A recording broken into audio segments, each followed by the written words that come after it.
हे गाईज, कशा आहात तुम्ही सगळे? आय होप तुम्ही चांगले असताल. मागच्या व्हिडिओमध्ये मी सांगितलेलं आपण एक स्वीट आणि स्नॅक्सचा फूड बिझनेस चालू करणार आहोत. तर सगळ्यात पहिलं मी तुम्हाला हे सांगतो की मी फूड बिझनेस का चालू करतो आहे. कारण की फूड बिझनेस ह्याच्यामुळे मी चालू करतो आहे की ती माझी स्किल आहे, ते मला काम करायला आवडतं, मला फूड बनवायला आवडतं. ठीक आहे. आता फूडमध्ये मी तुम्हाला काही गोष्टी महत्त्वाच्या सांगतो आहे, नीट लक्ष द्या की फूडमध्ये काय महत्त्वाचं आहे. सगळ्यात पहिलं प्रोडक्ट महत्त्वाचं आहे तुमचं, की आता जसं की माझं प्रोडक्ट आहे स्वीट आणि स्नॅक्सचं. ठीक आहे. दुसरं म्हणजे ते आहे फंडिंग, की आपण जो प्लॅन करतो आहे फूड बिझनेसचा त्याला फंडिंग किती लागेल, किती बजेट प्लॅनिंग असेल आपलं. तिसरं म्हणजे लोकेशन, आपण कुठल्या एरियात चालू करतो आहे त्या लोकेशनमध्ये ते चालेल का.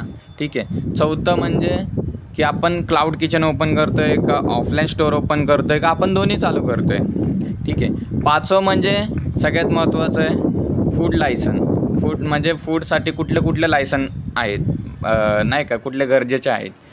ठीक आहे. हे 5 पॉईंटवर मी तुम्हाला नेक्स्ट व्हिडिओमध्ये सांगेल की एक पॉईंटवर मी तुम्हाला सगळी त्याची माहिती सांगेल की प्रोडक्ट काय असतं, लोकेशन काय असतं, cloud kitchen, offline store, license कुठले लागणार आहेत. हे सगळ्या 5 टॉपिकवर मी नेक्स्ट व्हिडिओ बनवेल. तुम्हाला एक पॉईंटवर मी तुम्हाला सविस्तर सांगेल. ठीक आहे. भेटू आपण नेक्स्ट व्हिडिओमध्ये. तुम्ही पण तुमची स्वतःची काळजी घ्या. Thank you for your watching.